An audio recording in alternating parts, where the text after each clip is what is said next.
All right, ladies and gentlemen, you are locked on Falcons. I'm your host, Aaron Freeman, and today I'll be joined by ESPN's Michael Rothstein, who covers the Falcons for that website, to recap this Week 10 loss for the Falcons to the Dallas Cowboys.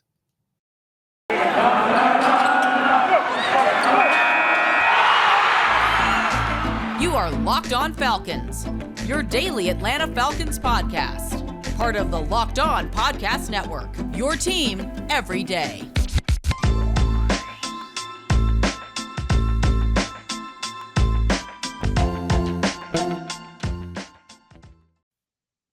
So, guys, you know me, I'm Aaron Freeman, been covering the Falcons for many years, formerly at FalcFans.com, RIP, still going strong on Twitter at FalcFans.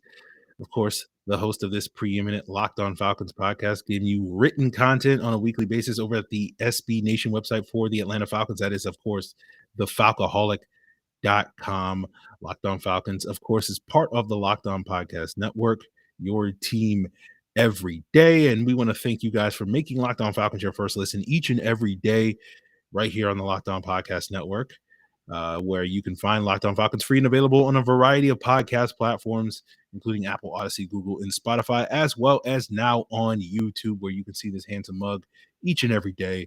Make sure you give us a like. Make sure you leave a comment while you subscribe to the Locked On Falcons YouTube channel. So today's episode, I will be joined a little bit later by Mike Rothstein, who covers the Atlanta Falcons for ESPN. You can find him as well on his own podcast, From the Perch, available on podcast platforms.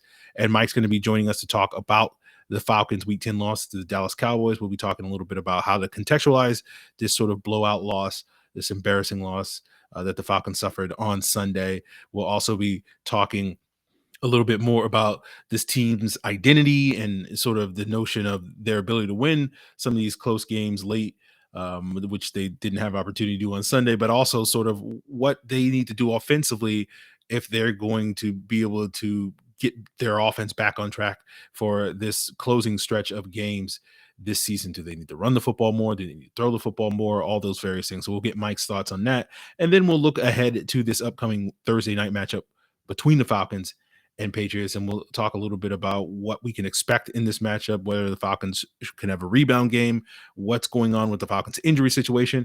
And, on that note, Mike and I talked this morning before he headed over to Flowery Branch to get the updates on the Falcons, and he touches upon that later in the episode. But now that I'm recording this later in the day, we have a little bit more information in regards to what the Falcons injury situation is. And Tom Pelissero of NFL Network basically tweeted out that Cordero Patterson might be a multi-week injury. He was listed as limited on the Falcons initial practice report on Monday, but they didn't practice. It was basically a walkthrough, so they were just estimating it.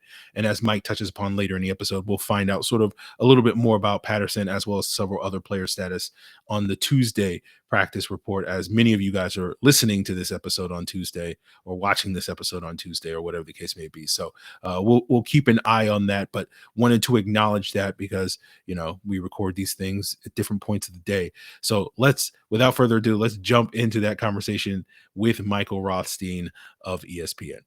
So, guys, you guys know me. I'm Aaron Freeman, been covering Falcons for many years, formerly at FalcFans.com, RIP, still going strong on Twitter at FalcFans, and the host of this preeminent Locked On Falcons podcast. And I am joined by a preeminent guest here in Michael Rothstein, who covers the Atlanta Falcons for ESPN. Michael, welcome to the show.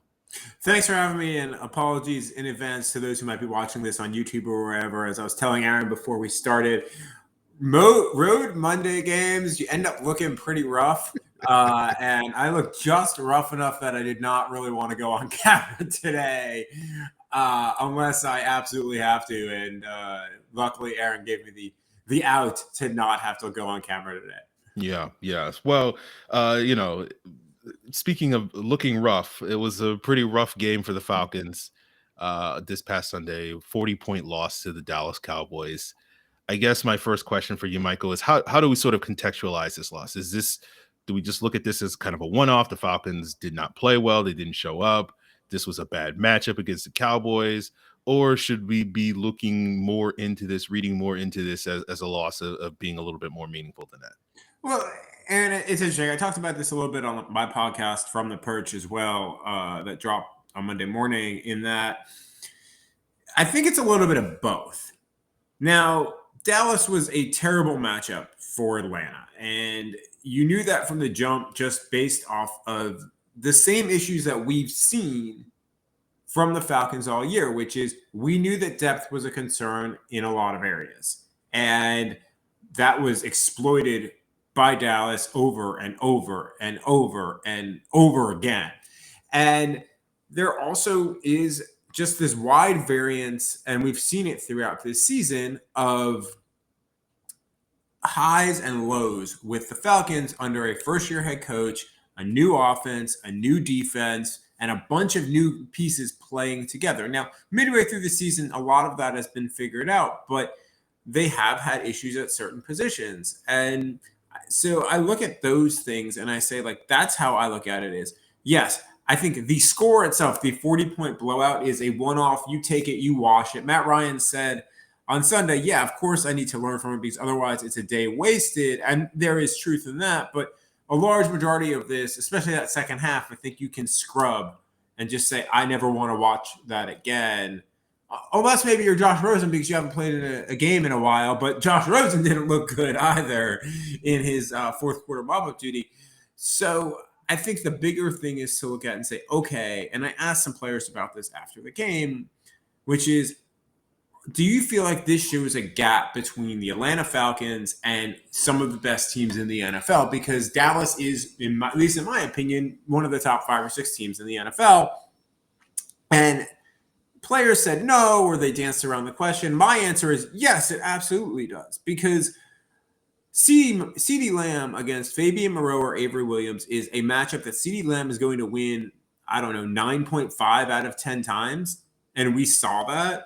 I think it maybe would have gone a little different if they'd had Isaiah Oliver, but that goes to the depth question. I had asked Arthur Smith last week, hey, is Avery Williams doing more for you as a rookie than you anticipated? And he was very honest and said yes, because there was no anticipation that Avery Williams at the start of the year was going to be their nickel.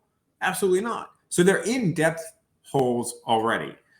And then you look at receiver on the other side of the ball. Well, I know people like to complain about Matt Ryan. I get it. I understand that people like to do it, but there were 10 passes defended. That's not on Matt Ryan necessarily. When your number 1 receiver is Russell Gage, your number 2 receiver is either Olamide Zaccheaus or Tajay Sharp, and the other guy is your number 3, I'm sorry, that is probably a bottom 5 to 6 receiving core in the NFL, which shows that the depth just isn't there. And a large part of that's on Gage, because a lot of people, myself included, thought that Russell Gage was going to take a real step forward this year, going to have a real opportunity, going to be the number 2 from the start of the year. And he just has not delivered. And say what you want, but to be even if you're number 3 in that pecking order behind Kyle Pitts and Cordero Patterson, to be the number 1 wide receiver on a team and to not have a catch in 2 of 3 weeks, you are not a number 1 wide receiver, and you're probably not a number 2 wide receiver. So that's how I contextualize this. I look more at some of the micro stuff than the bigger macro picture, because I think in the macro picture of looking at just the result of the game, this was going to be a tough game for Atlanta to win no matter what. And the fact that they got blown out, that doesn't do as much for me, because I think that it became a very clear snowball situation once kind of the middle of the second quarter hit. And we already saw the issues. So just interjecting here, guys, to talk about what's coming up on today's Locked On Falcons. And we'll talk a little bit more about the Falcons' identity, and Mike sharing his thoughts on what this team's offense needs to focus on so that they won't necessarily have any more 3-point outings coming up on today's Locked On Falcons. But before we get there, guys, in life, we're bound for very different things. With beachbound.com vacations, you could be bound for adventure, bound for passion, bound for discovery, bound for togetherness. You could be bound for immersion, bound for rejuvenation, or you may be bound for encountering the unexpected. Personally, when I go to a beach resort, I'm going to wine and dine myself, whether that be poolside or on the sands, listening to the crash of the ocean waves. And as long as I got a good view and a good drink in my hand, I'll be happy as a clam. So head to beachbound.com and you can find the perfect beach vacation for you, no matter what you're looking for. And whatever you're bound for, visit beachbound.com today. Now, you talk about them getting blown out, and one of the things that you wrote about last week was that this team seems to find an identity late in games.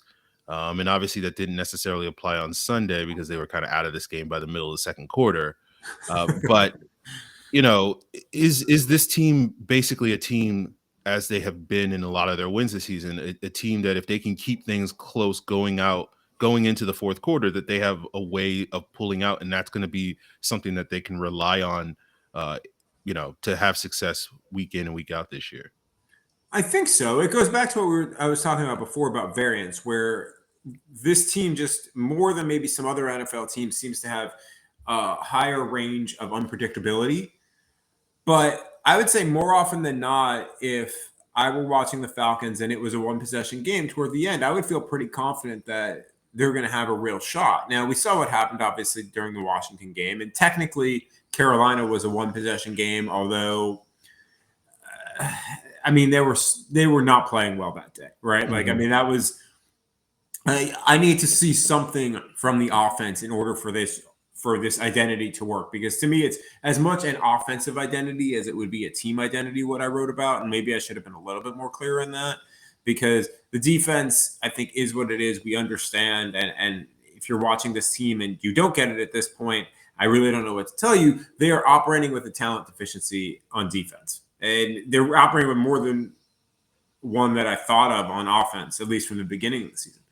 I think their identity is still in close games that they have the metal to come out with those wins more often than not. And I think that is an identity that you can still harp on. But if you can't get to that point, then that identity doesn't matter, Mm-hmm. which is what we saw on Sunday. And really, listen, we've seen a team that has been very, very good in certain weeks. And we have seen a team that has been atrocious in 2 weeks and really bad in another. The atrocious being obviously Philly and then Dallas, and then the really bad being Carolina, because I thought they were actually decent on defense, despite giving up all the rushing yards.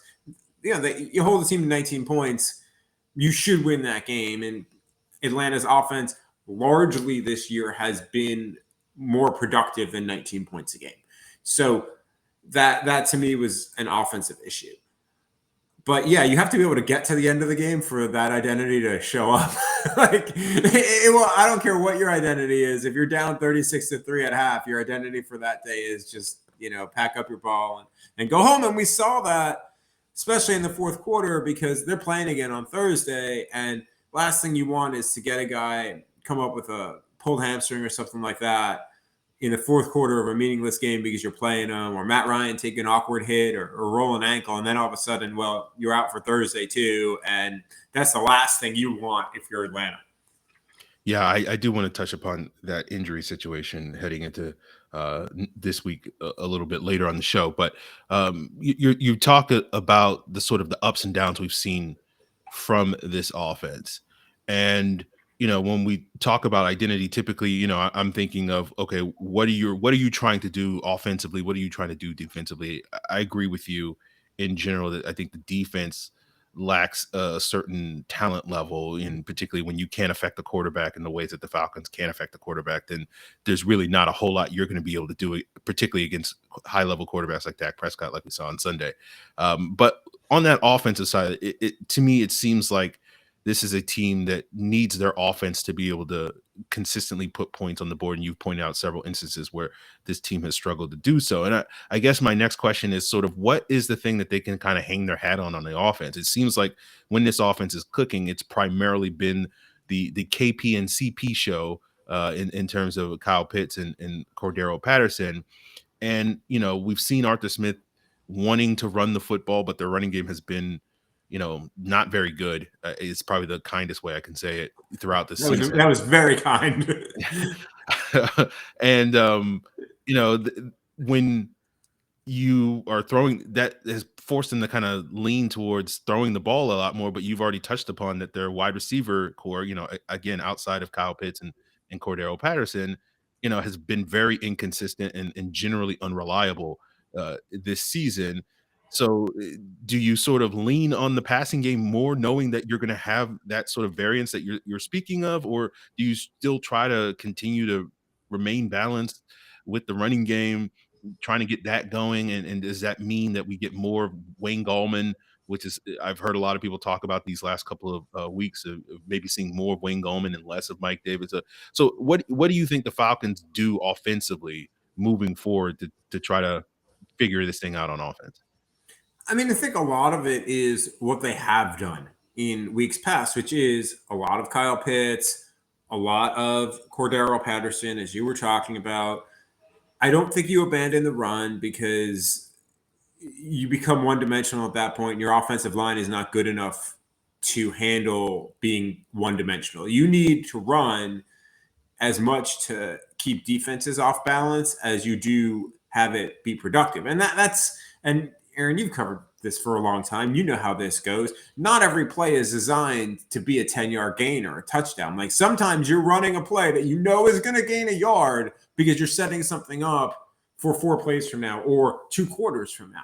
And that, I think, is what we're seeing the run game do. Now, I can't see. Maybe they go to Wayne Gallman more. I don't see that being an answer. I think that that's just a attempt at a solution that is not going to work. Because, listen, I watched Wayne Gallman run on Sunday just like you did, and I'm sorry, Wayne Gallman, they're not getting enough push on the offensive line for anyone other than Cordero Patterson, and that's also because Cordero Patterson is not rushing 15 times a game. If he was, I think those numbers would be a lot lower because he's not a natural running back. As good as he's been in that role, there are also weeks when he's gone, 9 carries, 14 yards. Like they just don't have a run game. Some of that's on the offensive line. A lot of that is on Mike Davis's production or lack thereof. And I asked actually about that last week. And where do you gauge him as a running back? I asked that, I believe it was Dave Ragone. And Dave Ragone talked about his pass protection. Well, that's great. And if he's a pass protecting back for you, okay. But you signed him to be your lead back, and that has not worked. So I think that getting back to what you asked, they have to go a lot with what Arthur Smith does well, which is use personnel packages to create mismatches. They've done it in certain games like New Orleans, like parts of that Washington game, certainly against the Jets, very effectively. I would argue a lot against Tampa as well. Now, granted, they had Calvin Ridley for that game, but they exploited matchups. That's been what Arthur Smith has done well throughout his entire tenure in Tennessee as an offensive coordinator, helped in some of that having the ultimate matchup problem in Derrick Henry. But I think what you've seen schematically from Arthur Smith this year has been more good than bad. It's just half talent and half, if they can't get a Patterson and a Pitts going, and they got both of them going early, and then, but it was clear that they weren't going to have the horses to compete with an offensive as explosive as Dallas is, and that goes into that gap that we were talking about. So I would stay the course with what you have, because it's not like you have cap space to they weren't going to be in the OBJ sweepstakes, right? They weren't going to be in the Deshaun Jackson sweepstakes, which 2 guys that could have made a difference because of their cap situation. So you kind of are what you are, and I think you have to make do with what that is. And I know some people will probably say, "Oh, well, give Frank Darby a chance." I hear that a lot. And listen, man, no, he's just not there. I mean, he was targeted 3 times late. He caught 1 pass. Got the Falcons only first down, so that's a win on his first career reception. But he's not ready. And, I don't know if he'll ever be ready, but he's certainly not ready now. And to me right now, while you're still in this playoff hunt, and they are still at 4-5, whether people want to believe it or not, like this middle of the NFC is bad. Or not bad. Every team has pretty large flaws. They're in it. I think you have to stick with what got you there and find ways to scheme to get Russell Gage open. Like that you have to figure out. Find ways to get Tajay Sharp open. Although Tajay Sharp's done a pretty good job with contested catches, I just think that yesterday was such an aberration for these guys. But I would stick with what you're doing because it has worked more often than not this year, because they put up 25 points a game or more often than not this season. And that's not bad. And then that puts things on your defense, and that's a whole other conversation, right? Yeah.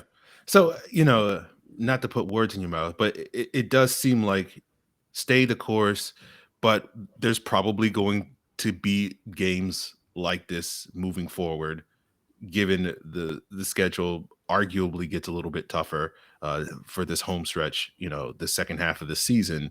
And we're just going to have to accept that there's going to be some weeks where the team doesn't have it offensively. And, hopefully you're not getting beat by 40 points in those games, but it's just going to be, we've seen a couple of clunkers for this offense, and that's just going to be par for the course until I guess we get to the offseason and they can sort of address some of these talent issues. Is that fair to say? That's how I view it. Yeah. I mean, listen, at the beginning of the year, right, most people would have said, hey, if this team's 500, that's actually, considering the roster, that's not bad. And, and this happens with reporters, it happens with fans, it happens, I think, even within teams to an extent. Once you get in the season, you kind of forget, like, okay, this is maybe what like everyone thought you might be. And that hasn't changed for me. I missed on some predictions. I hit on some predictions. And to me, I think like right now where they are is, they're going to be a team that had some really good games offensively and some really bad ones. And no one could have predicted the Calvin Ridley situation like that. And that, I think, changes a lot, because even though Calvin Ridley was struggling, he was still producing and getting attention from opposing defenses. Because if you didn't pay it, like, you can get away with single covering Olamide Zaccheaus, Russell Gage, and Tajay Sharp. You can get away with that and put more attention on Patterson and on Kyle Pitts. If Calvin Ridley's on the field, you can't do that, because if you do that to Calvin Ridley, guess what? Calvin Ridley's going to go for like 130 and probably a couple of scores. So I think that that's been an issue too, in terms of how they've mixed and matched. They've kind of forgotten about Hayden Hurst as well. He's become a forgotten human in this offense, which is unfortunate for him in a contract year. But really, if you think about it, they have three guys, four if you include Patterson, but three guys right now in contract years who you thought maybe you would get a lot from that you haven't. And that's Gage, Hurst, and Zaccheaus. And all three of them are, I think, putting themselves possibly in tougher situations this offseason. And that's going to be really interesting, because like you were talking about the offseason, that's when some decisions need to be made. And Atlanta's not going to have a ton of cap room, so they're going to have to be smart about things and really look toward that draft. Terry Fontenot's got to be pretty darn good in the draft this year if they want to be markedly better in 2022. We'll see what happens. I've been saying for 6 months, I'm fascinated to see what happens in the 2022 offseason, because I think that's when some bolder decisions will probably have to be made about the future of this team. But we'll see what happens. Obviously, moving ahead on today's episode, we're talking about more about the immediate future, given that the Falcons have a short week against the New England Patriots. So, guys, I want to thank you for making Locked On Falcons your first listen each and every day. And I always have recommendations for what should be your second listen each and every day. And of course, if you're an Atlanta sports fan, you should check out the Locked On Braves podcast, Locked On Hawks podcast, Locked On Bulldogs podcast each and every day on a variety of podcast platforms, including Apple, Odyssey, Google, and Spotify. And particularly for Locked On Braves and Locked On Bulldogs, you can also check out those shows here on YouTube as well. But as we continue today's Locked On Falcons episode, I know some of you guys often are stuck in bumper to bumper traffic in Atlanta, or maybe wherever else you call home, and you wind up burning through a ton of gas and you wonder, how can you save at the pump? Well, you can do so with a new app called Getupside. Getupside is free, and when you open up a free account, you get 25 cents back per gallon every time you fill up. And over time, that kind of savings can really start to add up. Some people making as much as $200 to $300 a month. And when you now open up an account with Getupside and use our special promo code touchdown, you get an additional 25 cents back per gallon. So that's up to 50 cents back per gallon on your first fill up. So don't pay full price at the pump anymore. Download the free Getupside app available on the App Store or on Google Play. Use our promo code touchdown when you sign up. That's Getupside promo code touchdown to start saving every time you fill up. Let's talk about this Patriots opponent. They're on a 4-game winning streak. They've been pretty hot right now. They just beat the brakes off of the Browns this past Sunday. And so you probably look at, particularly given where the Falcons are coming off of this game, it's going to be a pretty tall order for the Falcons to have a rebound game on a short week. But they're at home, but they haven't been particularly great at home. There's always this sort of expectation when you face the Patriots and Bill Belichick that he's going to take away your best player. I guess, maybe there's a debate over whether Belichick will focus on Kyle Pitts versus Cordero Patterson, but, he's known for having success, whichever he chooses, having success and forcing the other players to beat you. I guess it gets back to the conversation we just had with if the Patriots are successful in taking away one of those guys, do the Falcons have enough elsewhere and can get enough contributions from the rest of their group to potentially win this week? I would say no, truthfully. And Bill Belichick, I guess, talked this morning. He usually does a radio show Monday mornings up in Boston, and I got an email about it. I get a lot of PR emails, but this one stuck out to me because he talked about Kyle Pitts, and he said that Kyle Pitts he thinks is already one of the better players in the league. So Bill Belichick knows Kyle Pitts pretty well right now. Like, I think that you're going to see Belichick make one of two things is going to happen. Either they're going to say, okay, we're going to give you Kyle Pitts and only give you Kyle Pitts, or which Belichick has done in the past. I just finished Seth Wickersham's book about the Patriots dynasty. You must read it. If you're a football fan, read it. It's an interesting character study into kind of how to team build and program build. But there are times when they would say, no, we want you to do this. And that could be they want them to go to Kyle Pitts because that means that it's going to be only Kyle Pitts that's going to be able to beat you. And I don't think he's at that level yet, personally. This is going to be really a difficult matchup on offense and on defense for the Falcons, specifically on offense, because if they do say, okay, going to take away Kyle Pitts, then you're relying a lot on Cordero Patterson, and he can make a lot of plays for you, but you need to get something from Mike Davis in this game. You need to get something from Russell Gage in this game. If you don't, you're probably looking at, another double-digit loss. And part of that, too, is Bill Belichick probably knows Dean Pease's defense better than most, considering they worked together for a while. Dean Pease talked last week, and he's talked about the Patriots offense and how it's this massive playbook and how Dean Pease also has this massive playbook. Well, Bill Belichick's going to know a lot of that playbook. Now, Dean Pease, in theory, will know a good amount of what the Patriots are going to try and do as well and have some firsthand knowledge there, although obviously it's Mac Jones and not Tom Brady. But, yeah, I think this is a fascinating matchup in a lot of ways, too, because I think that Atlanta's defense can theoretically fluster New England because New England doesn't have the tools that Dallas has, specifically to me in the run game. And that's where, if you have a strong running back, kind of the Falcons have to try and sell out there. I think we saw that against Dallas. Sure, CeeDee Lamb killed them, but they put a lot of attention on Zeke and they put a lot of attention on Tony Pollard.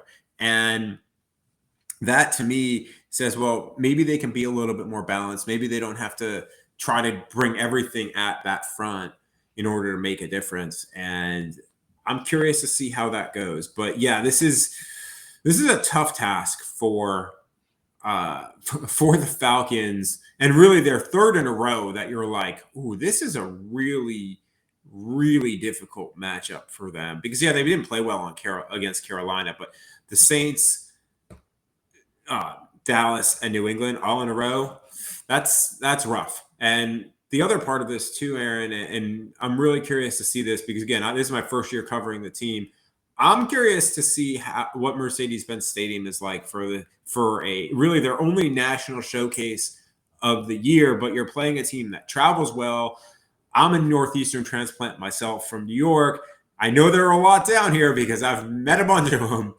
And, the Patriots only come down here once every 7 years. So how much of Mercedes-Benz Stadium is actually going to be like an extension of Foxborough, or I guess Gillette Stadium now, versus Mercedes-Benz, where Falcons have not won this year and generally have not drawn well this year either. That's going to be super interesting to me, especially, again, coming off of a blowout where fans are not exactly enthused about the Atlanta Falcons at the moment. Yeah, it's going to be very interesting to see. Another aspect of this upcoming matchup, and you've already touched upon some of these players, but you look at Hayden Hurst, who exited the Cowboys game late with an ankle injury. There were several other injuries in that game that saw certain guys in and out of the lineup, like Foye Oluokun and AJ Terrell. And given the short week, typically teams tend to be very conservative with their injury guys and don't want to rush guys out. And basically save them and give them the extra rest that they'll get after a Thursday game. So you already talk about the toughness of this matchup. Is that going to be potentially made tougher if the Falcons are down several key players and starters on both sides of the ball this week? And, I know we're recording this early Monday morning / afternoon, so we haven't gotten really updates on that yet, but sort of which of these players that were a little nicked up in this Cowboys game should we be monitoring this week to see what their status is for Thursday night? Yeah, I would say probably Hayden Hurst, and I would look at Cordero Patterson as well. And this is on a lot of us in the media. Like, we didn't ask about Patterson after the game. I didn't realize he didn't play in the second half until I kind of looked at the stats later, because it was such a blowout and they were starting to pull guys a little bit. But I'm curious. I knew a couple of people mentioned to me that his ankle had gotten taped up. I'm talking about it on Twitter here. So that's going to be something that I'm going to actually ask Arthur Smith today when he talks later on in the day. And that's something to watch. Hayden Hurst to me would be a concern. AJ Terrell looked like he was theoretically able to come back in the game if he wanted, because he came out of the blue medical tent, he grabbed his helmet, he ran back over to the general position group area. That to me is a sign that he was okay, but we'll see what this injury report looks like on Monday, because they have to release one. Foye Oluokun came back and played a good majority of the game. He said that it was like an initial scare type thing, and then once he kind of bounced around and moved on it, he was better, and he played really almost every meaningful, you can't see me, but I'm using air quotes, meaningful snap after that. So to me, it's guys like Hayden Hurst, maybe pay a little bit of attention to Cordero Patterson, and maybe it was what I initially thought it was with Patterson, which is just they held him out to be smart because, that dude's taking a lot of punishment this year too. And I think you pay a lot of attention to that. And I wouldn't freak out. I'm not sure when this is going to drop, whether it's later today on Monday or if it's going to drop on Tuesday. I wouldn't freak out if it's a long injury report either, because you have to give an approximation. And there would be a lot of guys that on a Monday or a Tuesday would be limited just because, man, football games beat you up. So don't stress that. But if there's a new injury that we don't know about on there, that's something to watch. And to me, Tuesday is going to be their only true day of on-field work that's not a walkthrough. If a guy is out on Tuesday, that to me might raise some eyebrows. So that if you're a fan paying attention, that to me is generally when my antenna starts going up is, okay, this guy missed practice on Tuesday. But then again, I mean, with the way the Falcons have gone with certain things, Steven Means is a guy who practiced limited all week, talked on Thursday and said, hey, like I actually avoided, significant injury here. Well, he's now on injured reserve. So kind of just any injury you see, be a little worried about. But to me, the Hayden Hurst one might be a big one to watch because he was ruled out pretty quick. But again, it was a preseason game like blowout at that point. So they might just be like, well, he's not going back in. Fair enough. Mike, I appreciate you joining me here on Locked On Falcons. Let the listeners and viewers know where they can find your stuff. Absolutely. Thanks for having me, by the way. And when you clean up, where they can see your handsome face. You can see my handsome face nowhere except my little Twitter avatar. But and really, no one would call it handsome, but I appreciate it, Aaron. No, you can follow me on Twitter and on Instagram at Mike Rothstein. My podcast is called From the Perch, and you can find it wherever you download your podcasts. I'll obviously read all of my stuff over at ESPN.com. I have a pretty cool story coming out on Thursday. I think it's going to run Wednesday or Thursday that I've been working on for a little while. I can't really say exactly what it is yet just because it hasn't run, but check that out as well later on this week. So yeah, that's pretty much where you can find me at this point. And I'm really active on Twitter, probably too much for my own sanity and soul, but here we are. Okay. All right, man. I look forward to chopping it up with you later and seeing what this team does this week and potentially later this season to see if some of these things that we've been talking about come together. But I appreciate you for coming on. Absolutely. Thanks for having me, Aaron. Anytime. So, guys, that's going to do it for us here on today's Locked On Falcons podcast. Appreciate Mike Rothstein for joining us on today's episode. We'll be back tomorrow to talk a little bit more about what I saw on the film when we get into a Q&A portion of today's episode. I one of the things right now I can say I do want to focus on when I do sit down and watch the film Tuesday morning is, why did Kyle Pitts stop being effective after basically the first two drives? And this has been a question and concern that we've been raised multiple times on this podcast over this season, where it seems like Kyle Pitts is very hot or very cold in this offense and trying to find some consistency there. And so will it be the same issues that I saw earlier in the season where, whatever the issues were, I can't think of them right now. But what exactly those are, but we'll figure out. I'll go dust off my notes to figure out exactly what I was saying on previous episodes when we were talking about the subject. So that's the plan on tomorrow. If you want to send in any questions that you want to get answered on tomorrow's episode, of course, you can do so via Twitter or Facebook at Locked On Falcons, via email at lockedonfalcons@mail.com, or you can leave a comment here on this YouTube video here in the comments there. So definitely do that. And of course, as we duck out of here, another recommendation for your second listen. If you're particularly disappointed that you're not making enough money betting on the Falcons, well, the best advice that you can get in terms of what teams you should be betting on, whether it's football, basketball, or whatever, is the Locked On Bets podcast hosted by your boy Q, as well as handicapping expert Lee Sterling, giving you those daily picks, those blowout specials, and his lock of the day each and every day. And of course, Locked On Bets is free and available on a variety of podcast platforms, including Apple, Odyssey, Google, and Spotify. So there you guys have it. Appreciate you for tuning in for another episode of Locked On Falcons. We'll be back tomorrow with a Q&A. Then, of course, later in the week, we'll be back with a Thursday crossover. And then, of course, on Friday, we'll be back to recap this Thursday night game between the Falcons and Patriots. So there you guys have it. Appreciate it. Till then.